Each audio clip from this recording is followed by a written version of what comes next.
Hello. Welcome to the Nerdy Folks Podcast, a conversation about the nerdy things we love and the things that matter most. My name is Matthew Seipel Anderson. I'm host of the show and chaplain to the nerd community. Today, we're talking about Star Wars Skeleton Crew once again and Superman 2025. I am actually really excited for Superman 2025, even though I don't love Superman, and I'm going to tell you why in just a couple minutes. But first, let me just share a thought that is sort of the foundation of this whole episode. And it goes like this. We love to love heroes, and we love to hate heroes. And I think there's some interesting things going on with heroes, especially in regards to the character Jod in Skeleton Crew. And of course, Superman is like the archetype for superheroes. He's like the quintessential superhero. And we're going to start off by talking about Superman.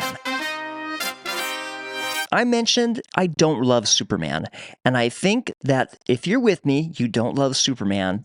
One of the main reasons might be, besides the super bright colors of his costume, the spandex blue and red, you might not appreciate the fact that he is way overpowered. That's probably like the number one thing that people don't like because, man, it's just not interesting, or it's hard to tell interesting stories with a character who is so powerful and seemingly has no vulnerabilities. Of course, those of you who love Superman are shouting out that he has plenty of vulnerabilities. Kryptonite and the different kinds of kryptonite, those can harm him physically. And of course, he has his character vulnerabilities, and that he is genuinely very good and sometimes wrestles with making the right decision and wrestles with being rejected by people, and he's got his love for Lois Lane and all that. So there are plenty of vulnerabilities that Superman has, but there's no denying that he is a very powerful character, and some would say overly powered. Okay, so I know that James Gunn is now like the head creative muckety-muck over at DC, and he's going to be leading the vision. He's going to be the visionary for the DC universe going forward. So I'm mildly curious now about the future of DC movies. And I got to be honest, I completely rolled my eyes when I realized that the first movie James Gunn was putting out was another Superman movie. I was like, really?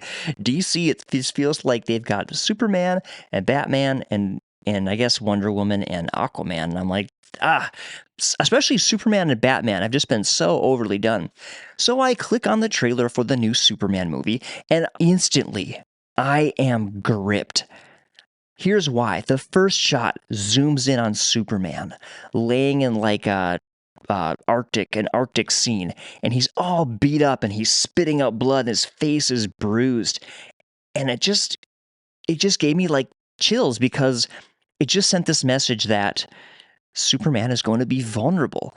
Now, I doubt they're going to scale back his power much, but they're going to come up with some creative ways to make Superman feel less overpowered, and this just brings joy to my heart. Next, Superman whistles, and this dog comes running across at supersonic speed, at Superman speed, and it's Krypto, the super dog from the comics. Now, I had read that this might be, or that this character might be in the movie, and it was really fun to see that the rumors were true, that there's Krypto, and instantly I got that Guardians of the Galaxy good feeling, because James Gunn did such effective work using animals and anthropomorphic animals in Guardians of the Galaxy, and so I thought, oh, this is awesome to see Krypto, and it just... I know because of Guardians of the Galaxy that it can work, and I know that James Gunn is the kind of person who can make it work. So Krypto the Super Dog just did my heart good. And that was just like the first 30 seconds. I know from doing some other research that we're not going to get a Superman origin story, and the trailer definitely gave us glimpses of a world where Superman was an established character, where there are other super characters, other super villains already in motion and doing things. So that's cool. That's going to be nice because the Superman origin story is so well known. I think that makes sense. And I loved just the look and the feel. I don't know if it's because now it's looking more like a Marvel thing and that feels familiar. I don't know. I just liked the look and feel. I don't know if it's just all in my head that maybe like I know James Gunn is helming it, which gives me good feels, and so I'm more ready to accept it. Whatever it is, I liked the look and the feel and the sound. They had this huge guitar sound, and the guitar was playing the John Williams Superman theme from, yes, the 70s and 80s Superman movies, which is very familiar for those of us who are a little older. You know, dun dun dun dun dun dun. Dun. It was so cool. It was slowed down, it was epic, it was huge, and it was just that perfect blend of something familiar, but presented in a new way that feels fresh and exciting. Also, I love that they gave us a little glimpse of an extremely nerdy and clumsy Clark Kent. And that was a huge part of, or that has always been a huge part of the Superman story. That Superman is an alien trying to fit in, and socially, he's really awkward and he's kind of nerdy, and he falls in love. So he's very, I mean, even though he's an alien, he's also very human. He has a lot of humanity. He has a lot of characteristics that we can relate to. The movie just excited me. The trailer excited me to see the movie. Superman is definitely a character that we either love to love or love to hate, right? And in Star Wars, in Skeleton Crew, shifting gears here, the character of Ja Nanawwood is a similar character in that we want to fall in love with him. We want to love him because he's helping children, and there's potential that he is a Jedi that just maybe has some rough edges or just maybe needs a reason to just rise up and be the good, amazing Jedi that we believe he can be. But on the flip side, we might truly come to hate him because in the most recent episode, he not kind of, he did flip on the kids. And he really crossed a line with his violence. You know, he was kind of violent and kind of scary. He didn't actually hurt anybody, but he was very threatening, and you didn't know. And so now the kids have run away from him, and we'll see what happens with his character. I could see it going either way. You know, I want to make the prediction like I did in the last episode that this show is going to be all about a redemption arc for him where he sort of sees the errors of his ways and comes back to maybe some previous Jedi training and becomes a good guy and a hero. But honestly, it could go the other way where maybe the kids' parents are actually the ones who find them and rescue them, and Jod leads the pirates back to At Adden. Maybe not as their leader, but maybe he follows them back to At Adden to get the treasure, get his reward, and is followed by the pirates. And maybe that's how it all goes down. And this may be a spoiler, but if you Google Skeleton Crew characters, you get this list of photos or this collection of photos of the actors, and you see Ja Nanawwood is like the first one. But if you scroll down a little ways, you see Jedi Nina Nawood. And so I wonder to myself, ah, how is this character going to come into play? Is Jod going to remain a villain? Is he going to kind of be just true to himself and true to how he's been in the past? And the kids are going to be saved by sort of a white knight who's going to ride in later in the form of a Jedi we've never met before? Is this going to be Jod's former master or maybe his former apprentice? There are so many directions it could go. The only prediction I have at this point is that I really do think, and they're heavily foreshadowing, that the parents are going to leave at Adden and find their kids. And that the whole big mess that's been created by the kids escaping is going to come home to roost, and there's going to be something happening on at Adden at the end. And at Adden is going to be discovered by everyone, and it will probably play a role in future Star Wars things.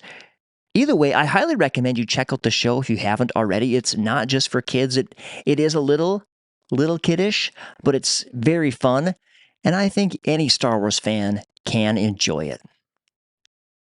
All right, well, circling back around to heroes, why do we love and hate heroes? You think about athletes. Some people idolize a certain athlete, and then other people just hate that athlete, or musicians. Some people love certain musicians, and that same musician will be completely hated and despised by another group of people. And there are a lot of reasons. Maybe we admire people's strength, their intelligence, their unique abilities. We want to be like them. We want to be associated with the people that we see as heroes, because when we're associated with them, it raises our own status. We love those who fight for us. That's why we love and respect people in the military and things like that. We feel maybe a connection or a shared value system with some of these people that can be seen as heroic. And why do we hate these same people? Well, I think sometimes we're jealous of them for their strength, intelligence, unique abilities. They make us feel insecure. We think their position is unfair sometimes.